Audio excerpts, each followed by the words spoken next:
UCC के माध्यम से उत्तराखंड की मुस्लिम बहन बेटियों को अब हलाला का सामना नहीं करना पड़ेगा, इज्जत का सामना नहीं करना पड़ेगा। बहु विवाह, बाल विवाह और 3 तलाक जैसी कुरीतियों से उनको मुक्ति मिली है। दुनिया के बहुत सारे विकसित और सभ्य देशों के साथ साथ सभी प्रमुख मुस्लिम राष्ट्रों में समान नागरिक संहिता का कानून पहले से ही लागू है। मेरा मानना है कि इस कानून का प्रभाव केवल उत्तराखंड तक सीमित नहीं रहेगा, बल्कि ये पूरे भारत में एक नई चेतना जागृत करने का कार्य करेगा। उत्तराखंड के सीएम पुष्कर सिंह धामी बरेली पहुंचे। यूसीसी लागू करने वाला उत्तराखंड पहला राज्य बना है और उसके बाद उत्तराखंड के सीएम को यहां पर सम्मानित करने के लिए इन्वर्टिस विश्वविद्यालय की तरफ से एक सभा आयोजित की गई थी, जिसमें दोपहर 12 बजे वो अपने हेलीकॉप्टर से देहरादून से बरेली पहुंचे और उसके बाद उन्होंने यहां पर एक जनसभा को संबोधित करते हुए क्या कहा, सबसे पहले ये सुनवाएंगे, फिर वो बताएंगे कि मीडिया को संबोधित करते हुए पुष्कर सिंह धामी ने क्या वो बड़ी बातें कही हैं जिसको लेकर उनकी हर तरफ चर्चा हो रही है। समान नागरिक संहिता लागू करके देश में सभी के लिए एक समान व्यवस्था स्थापित करने का ये विचार कोई नया नहीं है। अभी मेरे से पहले बोलने वाले वक्ताओं ने बहुत विस्तार से कही है या संक्षिप्त में कही है, आप सबके सामने बातें रखी और हमारी पार्टी का, हमारी विचारधारा का जनसंघ के समय से ही यह एक प्रमुख मुद्दा रहा है। यहां तक कि संविधान निर्माताओं ने भी इसे संविधान के नीति निर्देशक तत्वों में सम्मिलित किया था। मुझे गर्व है कि हमने उत्तराखंड में सबसे पहले समान नागरिक संहिता लागू कर संविधान निर्माताओं को भी सच्ची श्रद्धांजलि अर्पित करते हुए अनुच्छेद 44 की भावना को साकार करने का काम किया है। आदरणीय प्रधानमंत्री जी के नेतृत्व में देश में अनेक ऐतिहासिक निर्णय लिए गए हैं, जिन्हें पहले की सरकारों ने केवल और केवल राजनीतिक लाभ हानि के गुणा भागों के चक्कर में हमेशा उनको टालती आई, उनसे बचती आई और जनहित के मुद्दों को दरकिनार करती आई।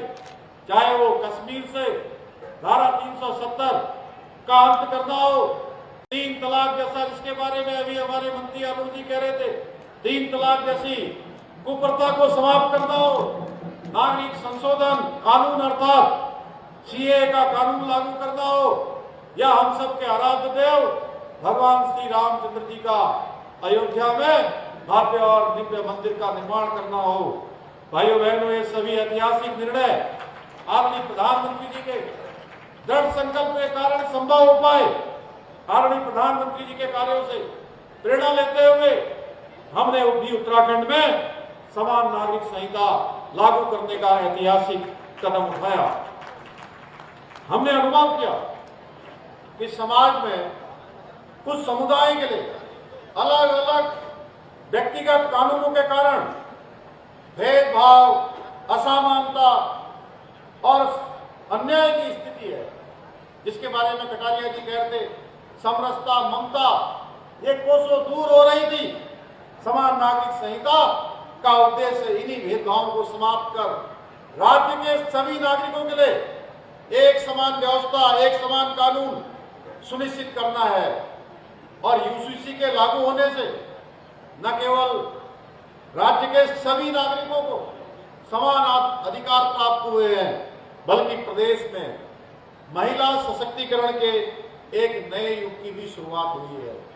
और मैं इसमें कहने में मुझे कोई संकोच नहीं है कि ये देश के अंदर जो हमारी 50% आबादी मातृशक्ति है, 50% आबादी का 100% का कानून कोई कानून है तो समान नागरिक संहिता का कानून है। यूसीसी के माध्यम से उत्तराखंड की मुस्लिम बहन बेटियों को अब बहुत सारी कुरीतियों का सामना नहीं करना पड़ेगा, हलाला का सामना नहीं करना पड़ेगा, इज्जत का सामना नहीं करना पड़ेगा। बहु विवाह, बाल विवाह और 3 तलाक जैसी कुरीतियों से उनको मुक्ति मिली है। इसके साथ ही यूसीसी लागू होने के उपरांत अब किसी भी महिला को उत्तराधिकार या संपत्ति के अधिकार में भी भेदभाव का सामना भी नहीं करना पड़ेगा। उत्तराखंड में यूसीसी लागू करने के बाद जब भी हमारी मुस्लिम बहनें मुझसे मिलती है तो हमेशा हमारे इस कदम के लिए मुझे धन्यवाद देती हैं कि हमने राज्य में यूसीसी जैसा कानून लागू करने का साहस दिखाया है। बरेली के भी बहुत सारे लोगों को व्यक्तिगत रूप से जानता हूं, क्योंकि बचपन से बरेली एक ऐसा शहर हुआ करता था जहां हम जो है सबसे पहले कहीं पहुंचते थे तो बरेली पहुंचते थे। तो इसलिए भाइयों बहनों, मैं आपसे कहना चाहता हूं और ये स्पष्ट भी करना चाहता हूं कि समान नागरिक संहिता किसी धर्म, किसी पंथ के खिलाफ नहीं है, बल्कि समाज की कुप्रथाओं को मिटाकर सभी नागरिकों के बीच समानता से समरसता स्थापित करने का एक संवैधानिक उपाय है। इस कानून के माध्यम से किसी भी धर्म की मूल मान्यताओं और प्रथाओं को बदला नहीं गया है, केवल और केवल कुप्रथाओं को दूर किया गया है। परंतु कुछ लोग, आपने देखा होगा जब हमने यूसीसी लागू किया था और देश के अंदर हमारे प्रधानमंत्री जी के नेतृत्व में जब भी देश के अंदर कोई काम शुरू होता है, कोई शुभ कार्य शुरू होता है, तो कुछ विघ्न संतोषी टाइप के लोग हमेशा इसमें मीन मेख निकालने का काम करते हैं। और हमने भी जब देवभूमि उत्तराखंड में एक ये देव कार्य शुरू किया तो इसमें लिव इन संबंधों के रजिस्ट्रेशन को लेकर कई प्रकार के भ्रम फैलाने का प्रयास करने लगे कि आपने लिव इन रिलेशनशिप में इसमें रजिस्ट्रेशन की व्यवस्था कर दी है, उनके माता पिता को जानकारी देने की व्यवस्था कर दी है।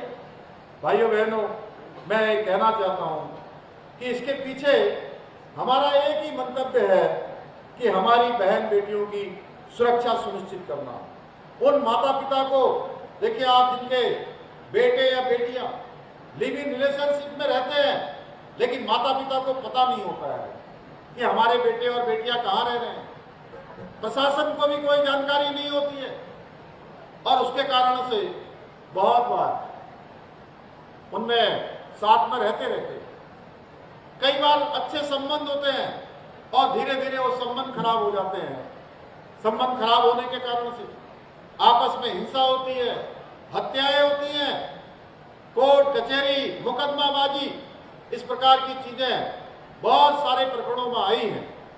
और मैं आपको याद दिलाऊं, यहीं दिल्ली में 2022 में एक बहुत चर्चित कांड हुआ था जिसमें एक श्रद्धा नाम की बेटी को आफताब जैसे हैवान ने साथ में रहते रहते उसके टुकड़े टुकड़े करके फ्रिज में 300 लीटर वाले फ्रिज के अंदर डाल दिए थे और एक एक टुकड़ा करके वो जंगल में जाकर फेंक कर आता था और सोशल मीडिया के माध्यम से उनके माता पिता से बात करता था, उनकी बेटी का बेटी बनकर। भाइयों बहनों, आप सोचिए कि वो श्रद्धा के माता पिता को जब पता चला कि अब हमारी बेटी इस दुनिया में नहीं है, उन माता पिता के पास जीवन भर रोने के सिवा कुछ नहीं है। भाइयों बहनों, आंसू बहाने के सिवा कुछ नहीं बचा।